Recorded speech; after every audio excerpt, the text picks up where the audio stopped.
can I get an incredible finish using Rustoleum rattle cans? I'm starting to think that maybe I can. Well, here we are, guys. I am making some good progress with this Telly style. I've been making some good progress with this Telly style guitar. If you'd like to follow the process of turning a block of wood like this into a guitar like this, then you've come to the right place. And if you would like to see me give this guitar away, click subscribe, hit the bell.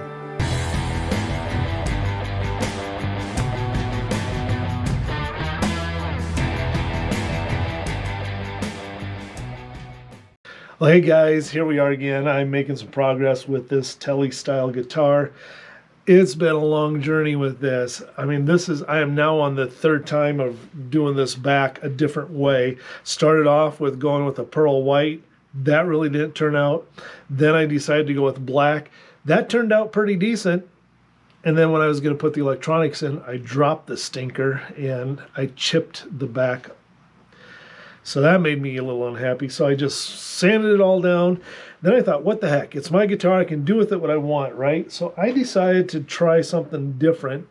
I've talked about this already, but I decided to see what kind of finish could I get with a Rustoleum rattle can. My personal perception has been that I could only get crap out of doing something with a Rustoleum rattle can. I'm changing my mind, I believe. We'll see about the longevity of how well it lives up to standards here. But here's the thing is that I got these rattle cans, and you know, I used to paint models and stuff with these and just never did a good job. But I'm finding I'm actually getting a very nice solid coating on here, which is surprising me. Now I've got this sanded down again because it's ready to spray more lacquer. So I'm using the Rustoleum lacquer as well. And it's getting close. So I just want to see, can I get an incredible finish using Rustoleum rattle cans? I'm starting to think that maybe I can. This stuff, this paint, this color shifting is pretty cool. I liked it when I had this ready. Now it's all dull again because, yeah, sanded it down. So right now it's sanded with 800 grit sandpaper again. I'm going to spray it some more and with lacquer, and then let's see how it turns out. Before we do that, let's go back and see a little bit of the journey of getting to today, and then we'll see how it ends up, how it turns out here in the end, okay? It's 30 degrees, sunny out today here in Minnesota, which is, it's been really cold, and we're expected to get like up to 2 foot of snow this next week again here, actually starting tomorrow. So I'm actually gonna take the opportunity to sand this down because it's warm enough out. Remember, I dropped it, I mean fresh, all the new paint and everything. I was just gonna get ready to put it together and I go and drop it. I suppose I could go for the distressed look with it, but that's not what I want. I want it to look like it's like older but new. You know, I don't know. Hard to describe. So I just gotta sand it down.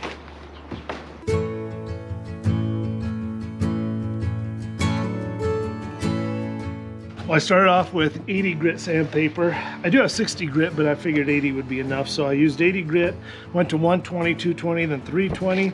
I left a little bit of the primer on there. That's not gonna matter because it's nice and smooth. So, because I'm gonna paint it again, I'm not gonna stain it. So, but I've got another idea. Now this is my guitar, right? So I get to do with it as I want. Which sometimes some of you are probably shaking your head thinking, why is he doing that? But it's my guitar, I get to experiment. So yeah, so this last time, it looked pretty nice, but then dropped it, chipped it. But I've got another idea that I might check out with painting the back anyway, and a different kind of paint. So what I'm gonna try with this Telecaster is a color shift rattle can Rustoleum. Normally I use some fairly spendy stuff when I'm coating my guitars, clear coat and all of that. But you know, because this is mine, because I get to experiment, I'm thinking, why not go ahead and experiment? I've never used a less expensive paint like Rustoleum on a guitar. I want to see if I can get a decent coat, especially for those of you who are wanting to redo guitars but don't have a lot of money to spend. But then that also means putting Rustoleum lacquer over top, and you just always got to be careful. I make sure that when I use whatever lacquer, polyurethane I'm using the same stuff that would go with whatever paint or whatever I'm using, because they don't all work together. Sometimes you can get real messes. But before we put this color shifting teal to purple, I need to go with some primer on it first. This requires that a dark primer be underneath before you apply it.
All right, well, most excellent, guys. Seriously, this finish is a lot harder than I expected it to be. It's been 2 days since you just saw me spray. Now where I'm at, I'm going to have to sand I'll start off with probably 1,000 grit on this now, and then I will work all the way up to 12,000 grit and then buff it out. But I don't know if you can get the color change in these lights or not. When I've got a direct light on it, it really goes from kind of almost this kind of a teal green color to a purple. And in these lights, I see mostly blue and a little purple happen. But I've got these really bright fluorescents on above me. And for color transitioning paint, you really need to have more like a spotlight, because it's got to hit it in one direction, and then when you move it, it changes the direction that the light's hitting it. That's how it color changes. And when you just have all bright lights all the way around, well, it just kind of stays kind of this blue color here. So I'm impressed. You know what? Take a look at this here quick. I'm just going to throw on this neck quick, give you an idea of what this guitar is going to be looking like. Of course, I've got the Floyd Rose going in there. Been a long time since I've had a Floyd Rose, so I am looking forward to getting that Floyd Rose back in there and going. So, hey, so far, pretty impressed. I guess next step then, I will quick do a little sanding, then let's see if I can get it buffed out. We'll just time-lapse that for you so it's really fast, and you don't have to put up with me too long that way, right? And see what we get in the end here, okay?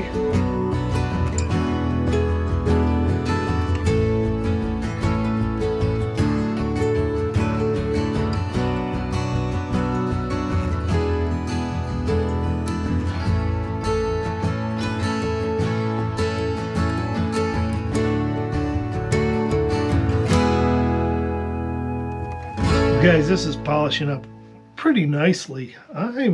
You know, this is after sanding it down and then polishing it to 12,000 grit, and then I use the Wizard's Turbo Cut, and then, where is it? Here it is, Wizard's Finish Cut. That's what I used to actually do the buffing on it, to get it all polished up there. Now, in the summertime, when I can go outside and do this, then I use my drill with a soft sponge on it. I've done that many times. Watch other past videos to see how I polish if you want. But right now I'm just using a soft cloth. Yeah, it's, I don't know, it's polished up pretty decently. Rustoleum, who would have thought? Not too bad. Rustoleum lacquer on the front as well. It looks pretty dang good, huh? All right, guys, thank you for watching. Once again, I think we got some good stuff going here. I think this is going to turn out pretty nice. Again, it's my guitar, so it's one that I can experiment with. And, you know, I probably would have maybe put a little bit more, let's see here, probably put just a little bit more filler in. You can see the grain from the mahogany on these edges. I had pretty good solid primer in this area, and that turned out really good. I can see the grain though here yet where I didn't put all that other primer. It looks fine, it looks great, but it's not something I would necessarily want to do for a customer, right? But anyway, pleased with it. I'm excited about this. Looking forward to finally getting this one done. As long as I don't drop it again. Hey guys, keep fighting for joy. We'll see you next time.